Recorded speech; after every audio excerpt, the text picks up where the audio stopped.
Hi friends, എല്ലാവർക്കും മിനീസ് beauty tips and കിച്ചൻ്റെ പുതിയൊരു വീഡിയോയിലേക്ക് ഒരിക്കൽ കൂടി സ്വാഗതം. ഇന്ന് ഞാൻ വന്നിരിക്കുന്നത് എല്ലാ വീട്ടമ്മമാർക്കും ഡെയിലി ലൈഫിൽ യൂസ്ഫുൾ ആയിട്ടുള്ള കുറച്ച് നല്ല നല്ല ടിപ്സുമായിട്ടാണ്. ആ ടിപ്സ് എന്തൊക്കെയാണെന്ന് നമുക്ക് വീഡിയോയിലേക്ക് പോയി നോക്കാം.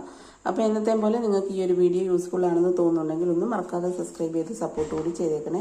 വീഡിയോ ഇഷ്ടപ്പെട്ടാൽ ഷെയർ ചെയ്യാൻ, ലൈക്ക് ചെയ്യാനും കമൻറ്റ് ചെയ്യാനും മറക്കരുത്. ബെല്ലൈക്കൻ പ്രസ് ചെയ്ത് ഓളെന്ന് കൊടുത്തു കഴിഞ്ഞാൽ എൻ്റെ വീഡിയോയുടെ നോട്ടിഫിക്കേഷൻസ് ഒക്കെ നിങ്ങൾക്ക് കിട്ടുന്നതായിരിക്കും. അപ്പോൾ നമുക്കിനി വീഡിയോയിലേക്ക് പോകാം. ഗ്ലാസ് ജാറാണ് വേണ്ടത്. ഞാനപ്പോൾ ഇവിടെ ഒരു ചെറിയ ഗ്ലാസ് ജാറാണ് എടുത്തിരിക്കുന്നത്. ഇനി അതിലേക്ക് നമുക്ക് കുറച്ച് വെള്ളം ഒഴിച്ചു കൊടുക്കാം. നമ്മൾ സാധാ പച്ചവെള്ളമാണ് ഒഴിച്ചു കൊടുക്കുന്നത്. ഇതിലേക്ക് പിന്നെ നമുക്ക് ആവശ്യത്തിനനുസരിച്ച് ഇതിൽ കൊള്ളുന്നത്ര നാരങ്ങയൊന്ന് ഇട്ട് വെക്കാം.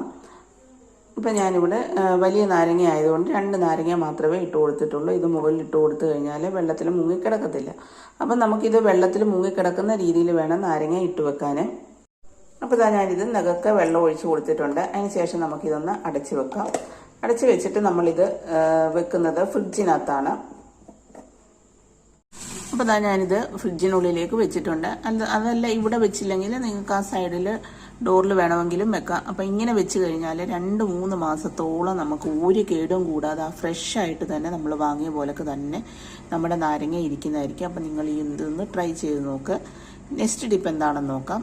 അടുത്ത ടിപ്പ് എന്ന് പറഞ്ഞാൽ നമ്മൾ ഇതുപോലൊക്കെ നാരങ്ങ കഴുകി തുടച്ചൊക്കെ ഒന്ന് എടുത്തതിന് ശേഷം നമ്മൾ വെളിച്ചെണ്ണ ഉണ്ടാവുമല്ലോ, വെളിച്ചെണ്ണ കുറച്ച് നമ്മൾ കയ്യിലെടുത്തതിന് ശേഷം ഇതിൻ്റെ പുറത്ത് ഇതുപോലെ ഒന്ന് തടകി ഒന്ന് വെച്ച് കഴിഞ്ഞാൽ, ഫ്രിഡ്ജിനകത്ത് അതുപോലെ തടകി വെച്ച് കഴിഞ്ഞാൽ എത്ര ദിവസം വേണമെങ്കിലും നമ്മുടെ ഈ ഒരു നാരങ്ങ ഇരിക്കും. പിന്നെ നിങ്ങൾക്ക് 5-6 മാസമൊക്കെ ഇരിക്കണമെന്നുണ്ടെങ്കിൽ ഇതുപോലെ നല്ലപോലെ പഴുത്ത നാരങ്ങ മേടിക്കരുത്. ഒരിത്തിരി പച്ചയായിട്ടുള്ള നാരങ്ങ മേടിക്കുവാണെങ്കിൽ പെട്ടെന്ന് കേടാവത്തില്ല. പഴുത്ത നാരങ്ങയാവുമ്പോൾ നല്ലപോലെ പഴുത്ത നാരങ്ങ, ഇത് ഓവറായിട്ട് പഴുത്തിട്ടില്ല, നല്ലപോലെ പഴുത്ത നാരങ്ങയാണെങ്കിൽ ഇരിക്കാൻ കുറച്ച് ബുദ്ധിമുട്ടായിരിക്കും. അപ്പോൾ ഒരുവിധം പച്ചയായിട്ടുള്ള നാരങ്ങ മേടിച്ചാലും കുറേ നാൾ നമുക്ക് ഫ്രിഡ്ജിലാണെങ്കിൽ സ്റ്റോർ ചെയ്യാൻ പറ്റും.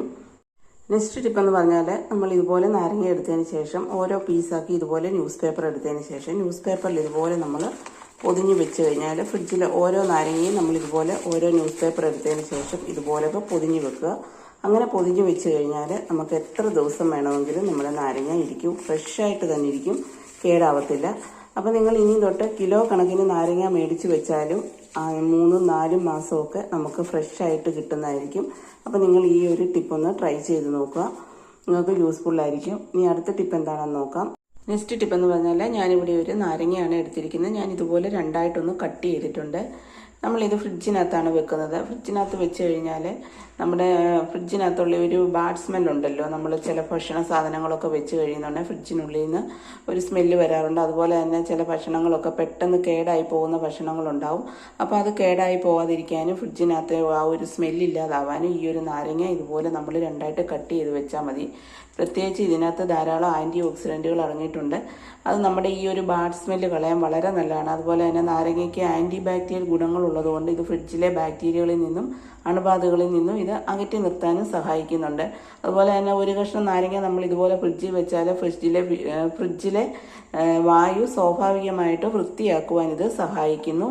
അപ്പം നമ്മൾ ഇതുപോലൊക്കെ ഇടയ്ക്കിടയ്ക്ക് ഇതുപോലെ നാരങ്ങ കട്ട് ചെയ്തതിന് ശേഷം നമ്മൾ 1-2 ആഴ്ചയൊക്കെ ഇതുപോലെ അല്ലെങ്കിൽ 1 മാസത്തോളം ഇതുപോലെ വെച്ച് കഴിഞ്ഞാൽ നമുക്ക് ആ ഒരു ബാഡ് സ്മെല്ല് മാറി കിട്ടുന്നതായിരിക്കും. അപ്പം നമ്മൾ ഇതുപോലെ 2 പീസ് ഇതുപോലൊക്കെ എടുത്തതിന് ശേഷം നമുക്കൊന്ന് ഫ്രിഡ്ജിലേക്കൊന്ന് വെച്ച് കൊടുക്കാം.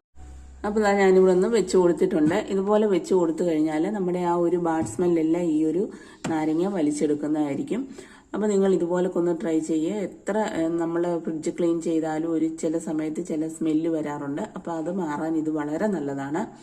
ഇനി അടുത്ത ടിപ്പ്, നെക്സ്റ്റ് ടിപ്പ് എന്ന് പറഞ്ഞാൽ പല്ലിയെ തുരുത്താനുള്ള ഒരു ടിപ്പാണ് ഞാൻ പറയുന്നത്. അതുപോലെ തന്നെ നമ്മൾ കിച്ചണിലെ നമ്മുടെ ശല്യമായിട്ടുള്ള പല്ലി, പാറ്റ, ഉറുമ്പ് ഇതിനെയൊക്കെ തുരുത്താനുള്ള 2-3 ടിപ്പ് കൂടെ ഞാനിവിടെ കാണിക്കുന്നുണ്ട്. നമുക്ക് ഈസി ആയിട്ട് ചെയ്യാവുന്നതാണ്. പ്രത്യേകിച്ച് നമ്മൾ എങ്ങനെയൊക്കെ കിച്ചണൊക്കെ വൃത്തിയാക്കിയാലും പല്ലി, പാറ്റ, ഉറുമ്പ് ഇതിൻ്റെ ശല്യം ഒരിക്കലും പോയില്ല നമ്മൾ എന്തൊക്കെ ചെയ്താലും.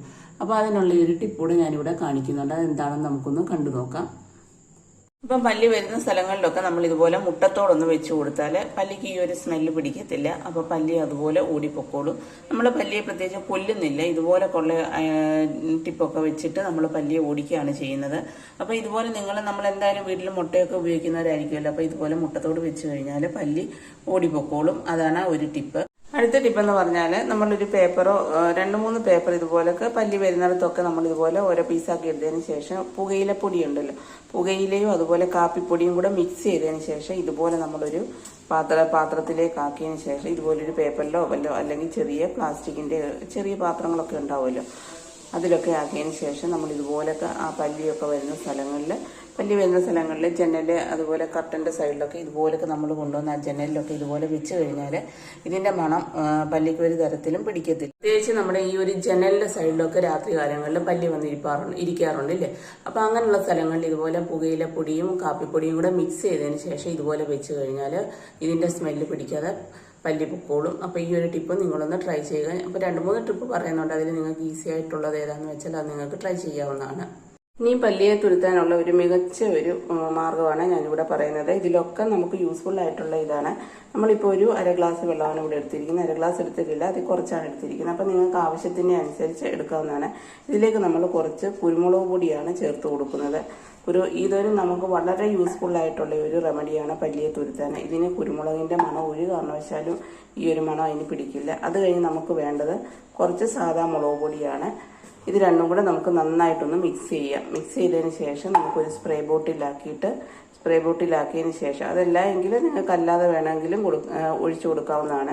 അപ്പോൾ പല്ലി വരുന്ന സ്ഥലങ്ങളിലൊക്കെ ഇത് നമുക്കൊന്ന് സ്പ്രേ ചെയ്ത് കൊടുത്തു കഴിഞ്ഞാൽ പല്ലി അവിടുന്ന് പോകും. കാരണം ഈ ഒരു കുരുമുളകിന്റെ ഈ മുളക് പൊടിയുടെയും കൂടെ ആ ഒരു സ്മെല്ലും അതിന് മേത്ത് നമ്മൾ സ്പ്രേ ചെയ്ത് അതിന്റെ പുറത്ത് നമ്മൾ സ്പ്രേ ചെയ്ത് കൊടുത്തു കഴിഞ്ഞാൽ അതൊരു കാരണവശാലും നിൽക്കത്തില്ല. അപ്പോൾ പല്ലി വരുന്ന സ്ഥലങ്ങളിലൊക്കെ ഇതുപോലെ ഒന്ന് സ്പ്രേ ചെയ്ത് കൊടുത്താൽ മതി. പല്ലിയുടെ ശല്യം നിങ്ങൾക്ക് ഇല്ലാതാവും. ഇതാണ് ഇതിലൊക്കെ ഏറ്റവും നമുക്ക് പെട്ടെന്ന് റിസൾട്ട് കിട്ടുന്ന ഒരു റെമഡി ഇതാണ്. ഇനി അടുത്തായിട്ട് നമുക്ക് പാറ്റയെ തുരുത്താനുള്ള ഒരു ടിപ്പാണ് ഞാനിവിടെ പറയാൻ പോകുന്നത്. പാറ്റയെ തുരുത്താനായിട്ട് ഞാനിവിടെ കുറച്ച് സോഡാപ്പൊടി എടുത്തിട്ടുണ്ട്, കുറച്ച് പഞ്ചസാര എടുത്തിട്ടുണ്ട്. ഇനി ഇത് രണ്ടും കൂടെ പൊടിച്ച് ചേർക്കണം പഞ്ചസാര. ഇത് രണ്ടും കൂടെ മിക്സ് ചെയ്തതിന് ശേഷം എവിടെയൊക്കെയാണോ പാറ്റ ശല്യം ഉള്ളതെന്ന് വെച്ചാൽ നമ്മൾ അവിടോട്ടൊന്ന് കൊണ്ടുവച്ച് കഴിഞ്ഞാൽ ഈ ഒരു പഞ്ചസാര തിന്നാനായിട്ട് പാറ്റ വന്നതിന് ശേഷം ഈ ഒരു ബേക്കിംഗ് സോഡ അഥവാ സോഡാപ്പൊടിയും കൂടെ ആവുന്നതന്നെ പാറ്റ ചത്തുപോകും. അപ്പം നിങ്ങൾ ഇതുപോലൊക്കെ ഒന്ന് ട്രൈ ചെയ്യുക. പാറ്റ ശല്യം നിങ്ങൾക്ക് പെട്ടെന്ന് മാറി കിട്ടുന്നതായിരിക്കും. കാരണം നമ്മൾ ഭക്ഷണ സാധനങ്ങളൊക്കെ തുറന്നു വെച്ച് കഴിഞ്ഞാൽ പാറ്റ വന്ന് നക്കാറുണ്ട്. അത് നമുക്ക് പലതരത്തിലുള്ള ആരോഗ്യ പ്രശ്നങ്ങൾ ഉണ്ടാകാറുമുണ്ട്. അപ്പോൾ കുട്ടികളൊക്കെ ഉള്ളിടത്താണ് പ്രത്യേകിച്ച് ഇത് നമുക്ക് വലിയ ദോഷം വരുന്നതല്ല. അപ്പോൾ ഇത് നിങ്ങളൊന്ന് ട്രൈ ചെയ്ത് നോക്കുക. പിന്നെ അടുത്തായിട്ട് നിങ്ങൾക്ക് ചെയ്യാൻ പറ്റുന്നതെന്ന് പറഞ്ഞാൽ ഓറഞ്ചിന്റെ തൊലി ഒന്ന് ഉണക്കി പൊടിച്ചോ പാറ്റ വരുന്നിടത്തൊക്കെ ഇതുപോലെ വെച്ച് കഴിഞ്ഞാൽ നിങ്ങൾക്ക് ഈ ഒരു പാറ്റയാണെങ്കിലും കൊതുവാണെങ്കിലും ഓറഞ്ചിന്റെ തൊലിയുടെ ആ ഒരു രൂക്ഷഗന്ധം അതിന് പിടിക്കത്തില്ല. അപ്പോൾ അങ്ങനെ ഓറഞ്ചിന്റെ തൊലി നിങ്ങളൊന്ന് വെച്ച് കഴിഞ്ഞാൽ പാറ്റയാണെങ്കിലും കൊതുവാണെങ്കിലും ശല്യം ഇല്ലാതെ വരും. അതുപോലെ തന്നെ നമ്മൾ ഫിനോയിൽ ഉണ്ടല്ലോ, നമ്മൾ ഫ്ലോർ ക്ലീനിങ്ങിന് ഉപയോഗിക്കുന്ന ഫിനോയിൽ ഉണ്ടെങ്കിൽ ഫിനോയിൽ ഉപയോഗിച്ച് നമ്മൾ തറയൊക്കെ തുടച്ച് കഴിഞ്ഞാൽ പാറ്റ അതുപോലൊക്കെ ഓടിപ്പോക്കോളും. കാരണം ആ ഒരു മണവും അതിന് പിടിക്കത്തില്ല. പ്രത്യേകിച്ച് പിന്നെ അലർജിയൊക്കെ ഉള്ളവരാണെങ്കിൽ അത് ഉപയോഗിക്കരുത്. ചിലർക്ക് ഫിനോയിലിന്റെ സ്മെല്ല് പിടിക്കത്തില്ല, ശ്വാസം മുട്ടൽ അങ്ങനെയൊക്കെയുള്ള പ്രശ്നങ്ങളുണ്ടാവും. അങ്ങനെയുള്ളവർ അത് സൂക്ഷിച്ചിട്ട് വേണം ചെയ്യാൻ. പിന്നെ അടുത്തായിട്ട് നമുക്ക് ചെയ്യാൻ പറ്റുന്ന ഒരു ഈസി ടിപ്പ് എന്ന് പറയുന്നത് പാറ്റ വരുന്ന സ്ഥലങ്ങളിലൊക്കെ നമ്മുടെ എല്ലാവരുടെയും വീടുകളിലുള്ള ഒരു ഐറ്റമാണ് പനിക്കൂർക്കയില. ഇതുപോലെ പനിക്കൂർക്കയില ഒടിച്ച് ഇതുപോലൊക്കെ നമ്മൾ പാറ്റ വരുന്ന സ്ഥലങ്ങളിലൊക്കെ ഇതുപോലെ ഇട്ട് കൊടുത്തു കഴിഞ്ഞാൽ ഇതിന്റെ ഈ ഒരു സ്മെല്ല് കൊണ്ട് പാറ്റ പിന്നെ വരത്തില്ല, അവിടുന്ന് പൊക്കോളും. അപ്പം ഇതും നിങ്ങളൊന്ന് ട്രൈ ചെയ്ത് നോക്കുക. ഇതൊക്കെ നമുക്ക് ഈസി ആയിട്ട് ചെയ്യാവുന്നതാണ്. നെക്സ്റ്റ് ടിപ്പ് എന്ന് പറഞ്ഞാൽ നമ്മുടെ വീട്ടമ്മമാർക്ക് വളരെയധികം തലവേദന ഉണ്ടാക്കുന്ന ഒന്നാണ് പഞ്ചസാരക്കകത്ത് ഉറുമ്പ് കയറുക എന്നുള്ളത് അല്ലേ. നമ്മൾ എങ്ങനെയൊക്കെ ടൈറ്റാക്കി വെച്ചിരുന്നാലും പഞ്ചസാരക്കകത്ത് പൊടി ഉറുമ്പൊക്കെ വന്ന് കയറി കഴിഞ്ഞാൽ നമുക്കത് കളയാനും വളരെയധികം ബുദ്ധിമുട്ടാണ്. അപ്പോൾ പഞ്ചസാരക്കകത്ത് ഉറുമ്പ് കയറാതിരിക്കാനുള്ള ഒരു ടിപ്പാണ് കാണിക്കുന്നത്. നമ്മുടെ വീട്ടിൽ ഏലക്ക ഉണ്ടെങ്കിൽ ഏലക്ക ഇതുപോലൊക്കെ ഒരു 2-3-4 എണ്ണം ഇതുപോലൊക്കെ പഞ്ചസാരക്കകത്ത് ഇട്ട് വെച്ചതിന് ശേഷം അടച്ചു കഴിഞ്ഞാൽ ഒരു കാരണവശാലും ഉറുമ്പ് കയറത്തില്ല. അതല്ല നിങ്ങളുടെ കയ്യിൽ ഏലക്ക ഇല്ല എന്നുണ്ടെങ്കിൽ നമ്മളിപ്പം നാരങ്ങയൊക്കെ കുടിക്കുന്ന നാരങ്ങയുടെ തോടുണ്ടല്ലോ, തോട് നമ്മളത് ഉണക്കി ഒന്നെടുത്തതിന് ശേഷം ഇതുപോലൊക്കെ നാരങ്ങ പിഴിഞ്ഞതിന് ശേഷം ഉണങ്ങുമല്ലോ, ഉണക്കി ഇതുപോലെ വെയിലത്ത് വെച്ചൊന്ന് ഉണക്കി ഫ്രഷ് ആക്കി എടുത്തതിന് ശേഷം നമ്മൾ ഇതുപോലൊക്കെ പഞ്ചസാരക്കകത്തൊന്ന് ഇട്ട് കൊടുത്തു കഴിഞ്ഞാലും ഒരു കാരണവശാലും ഈ ഒരു നാരങ്ങയുടെ സ്മെല്ല് കൊണ്ട് ഉറുമ്പ് കയറി വരത്തില്ല. അപ്പോൾ ഈ 2 ടിപ്പ് നിങ്ങളൊന്ന് ട്രൈ ചെയ്ത് നോക്കുക. പിന്നെ അടുത്തതായിട്ട് നമുക്ക് ചെയ്യാനുള്ളത് നമ്മൾ പഞ്ചസാര ടിന്നൊക്കെ വെച്ചിരിക്കുന്നതിൻ്റെ ഈ ഒരു 4 സൈഡിലും ഇതുപോലെ കുറച്ച് മഞ്ഞൾപ്പൊടി എടുത്തതിന് ശേഷം ഇതുപോലെ സൈഡിലെല്ലാം ഒന്ന് ഇട്ട് കൊടുത്തു കഴിഞ്ഞാൽ ആ ഒരു മഞ്ഞൾപ്പൊടിയുടെ ആ ഒരു രൂക്ഷഗന്ധം കാരണം ഒരു കാരണവശാലും ഉറുമ്പ് വരത്തില്ല. അതുപോലെ തന്നെ ഉറുമ്പ് കൂടുകെട്ടിയൊക്കെ ഒരുപാട് ഇങ്ങനെ നമ്മുടെ വീടിനകത്തൊക്കെ ഉണ്ടെങ്കിൽ അവിടെ എല്ലാം ഇതുപോലൊക്കെ ഒന്ന് മഞ്ഞൾപ്പൊടി ഒന്ന് തൂക്കി കൊടുത്താൽ മതി. ഒരു കാരണവശാലും ഉറുമ്പ് വരത്തില്ല, ഉറുമ്പ് ശല്യം ഇല്ലാതാവും. പിന്നെ അതിനുശേഷം നമുക്ക് വേണമെങ്കിൽ ഇതുപോലൊക്കെ ഗ്രാമ്പും കറുവപ്പട്ട ഇത് രണ്ടും കൂടെ മിക്സ് ചെയ്ത് നമുക്ക് പഞ്ചസാരക്കകത്ത് വേണമെങ്കിലും ഇട്ട് കൊടുക്കാം. ഇതിപ്പോൾ ഞാൻ 2 മാത്രമേ ഇട്ട് കൊടുത്തിട്ടുള്ളൂ. ഒരു 3-4 കറുവപ്പട്ട ഇതുപോലൊക്കെ ഇട്ട് കൊടുത്തു കഴിഞ്ഞാലും ഇതിൻ്റെ സ്മെല്ല് കൊണ്ട് ഉറുമ്പ് വരത്തില്ല. അതുപോലെ തന്നെ വെളുത്തുള്ളി വേണമെങ്കിൽ നമുക്ക് ഇതിനകത്ത് ഇട്ട് കൊടുക്കാവുന്നതാണ്. അപ്പോൾ ഈ ടിപ്പിൽ നിങ്ങൾക്ക് ഈസി ആയിട്ടുള്ള എന്താണെന്ന് വെച്ചാൽ നിങ്ങൾക്കൊന്ന് ട്രൈ ചെയ്ത് നോക്കാം. ഒരു കാരണവശാലും ഉറുമ്പിൻ്റെ ശല്യം ഉണ്ടാവില്ല. അപ്പോൾ ഇന്നത്തെ ഈ ടിപ്സ് എല്ലാം നിങ്ങൾക്ക് വളരെയധികം യൂസ്ഫുൾ ആയിരിക്കുമെന്ന് വിചാരിക്കുന്നു. അപ്പോൾ വീണ്ടും പുതിയൊരു വീഡിയോയുമായി വരുന്നിടം വരെ താങ്ക്സ് ഫോർ വാച്ചിങ്.